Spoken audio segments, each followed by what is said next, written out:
Good evening. Why don't you come in and sit down for a while? Oh, yes, I know talking to an old man like me isn't as exciting as rolling your hoop down Chestnut Street or digging around the stalls on Market and Dock for an apple or two, but it is simply a joy to be back in my adopted hometown, and I'd like someone to share it with. My wife has been dead for over 10 years now, and my older son, well, we don't talk much. It would be a delight to rest, to catch up on old news and new events. What's that? Why, yes, Philadelphia has adopted me. I have been happy making my living in this city, and even happier to be able to give so much back to it and its people. No, I'm originally from Boston. My father was a tallow chandler. That's a fellow who makes candles from animal fats. I was the youngest of his 14 children. In fact, my father was the youngest son of his family, and his father, all the way back for 5 generations. What do you think of that, eh? Well, when I was 8, my father sent me to study Latin, with the hope that I would become a minister at Harvard. But after 2 years, we came to a mutual understanding that I was not meant to be a man of the cloth. And that was all the formal education I ever got. Everything else I've learned I've had to gather on my own. So my father sent me off to work. My first master was my older brother, James. He took me on at the age of 12 and introduced me to the wonderful world of printing. But for all that, let's just say we didn't always see eye to eye. For 5 years I worked under him, and then one day in 1723 I ran away to Philadelphia. I loved printing, and soon established myself here, publishing a newspaper, a magazine, and of course my famous Poor Richard's Almanac, which ran for 26 years. You may be familiar with some of the sayings I put in it. A penny saved is a penny earned, and God helps them who help themselves. Through hard work and some shrewd business practices, I was able to become the official printer for the Pennsylvania Assembly. I married and lived frugally for quite some time, and my successes paid off handsomely. By the time I retired at the ripe old age of 42, I was earning over £2,000 a year, twice the salary of the colonial governor. That was nearly 40 years ago. But I was not done yet. Oh, I admit that money was nice. But more than money, I have been driven by something greater. Ever since I was a child, I've simply wanted to be better. Once I even set myself the ambitious task of attaining moral perfection. If I'm forced to admit it, it was a bit of a failure, although I'm sure I came close to being perfectly honest. Then again, humility has never really been my strong suit. Anyway, I gave it up and instead devoted myself to helping others. In fact, I have come to believe that the best way to serve God is to serve your fellow man. And I have tried hard, desperately hard throughout all my life, to live out that principle. In 1731, for instance, I helped organize a subscription library company in Philadelphia. And a few years after that, I founded an academy to help all aspiring young men, regardless of their father's income, get an education. You can see the buildings nowadays, called the University of Pennsylvania.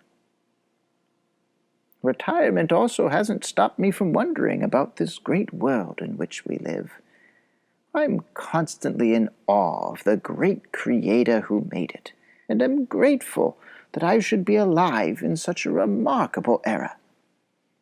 I've also made my own significant contributions to this age of enlightenment, quite literally, with my discoveries about the nature of electricity, how it has a positive and a negative charge, and how it can be stored in a battery.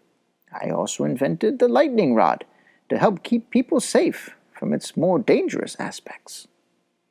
With both the lightning rod and my famous Franklin stove, I never applied for a patent. I just hoped they would provide inexpensive heating and safety from storms for as many households as possible.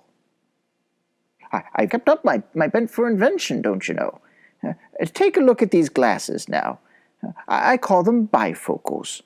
Two different pieces of glass, designed to help you see clearly words up close and views from afar off. Of course, at your age, you don't need these, but maybe someday, when you're as old as I am, you will.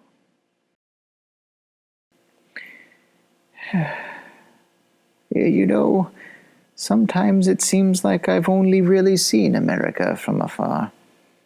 It was in 1757, nearly 30 years ago, when I was first sent as a delegate from the Pennsylvania colony over to England to negotiate on their behalf. I had only just returned to Philadelphia in 1775, when the shooting erupted at Lexington and at Concord. After proposing Articles of Confederation to the Continental Congress and serving with 4 others to draft a Declaration of Independence, I took some time off from national politics to preside over the new state of Pennsylvania's Constitutional Convention. Then, in 1776, right before my 71st birthday, Silas Deane from Connecticut, Arthur Lee from Virginia, and I went to France, from whence I've only just returned. I brought with me all the experience from my time in London. But more importantly, I took along some fur caps. Boy, those Mademoiselle Shore took to me, pretending to be a son of the backwoods. Why, the only time I really went into the wilderness was back in '54, at the Albany Conference, during that last great war with the French and Indians. No, I'm a city boy through and through. Other diplomats came and went, like Thomas Jefferson and John Adams, who called me the old conjurer for the special attraction I held over the French court, especially over the ladies. There was one, Madame Helvetius in particular, whom I positively could not shake. Every opportunity she had, she'd be running her fingers through the fur cap or throwing her arms over my neck. But it was through such winsome charm that I persuaded King Louis XVI to join our cause. And what a successful relationship that became. Within 5 years, we had peace, and our own country to boot. Do I feel like I've missed out on things by being abroad? Not really, except perhaps that I find it lamentable that our Congress has chosen a bald eagle for our national animal. I heard the news during our peace negotiations in Paris. Bald eagle. Why, that bird never gets his living honestly. You may have seen him perched on some dead tree near the river, where, too lazy to fish for himself, he watches the labors of the fishing hawk. Now for me, the turkey is, in comparison, a much more respectable bird, and a true, original native of America. He is, though a little vain and silly, it is true, but not the worse emblem for that, a bird of courage, and would not hesitate to attack a grenadier of the British Guards. Well, I'm afraid you'll have to pardon me, but I'm plumb wore out. Age seems to be catching up with me. I'm glad the upcoming convention to revise our Articles of Confederation is going to be held here in Philadelphia. Travel's a bit more difficult for me nowadays. Even now, I'm not sure how my legs will make it over those cobblestones. My, it's getting late, and time for bed. As poor Richard put it, early to bed, early to rise makes a man healthy, wealthy, and wise. Oh, goodbye now. Remember, this is a grand world in which we live.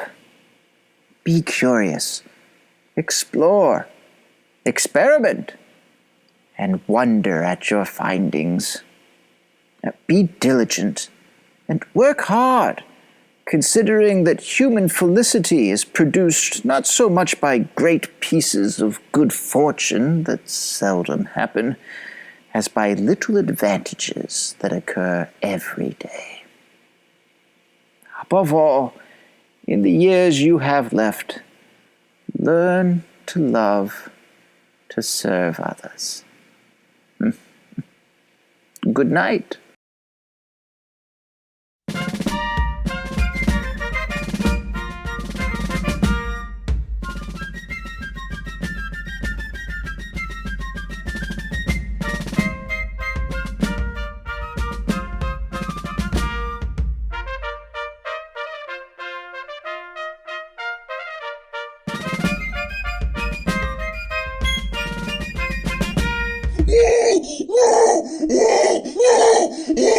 Get that stupid pig out of here!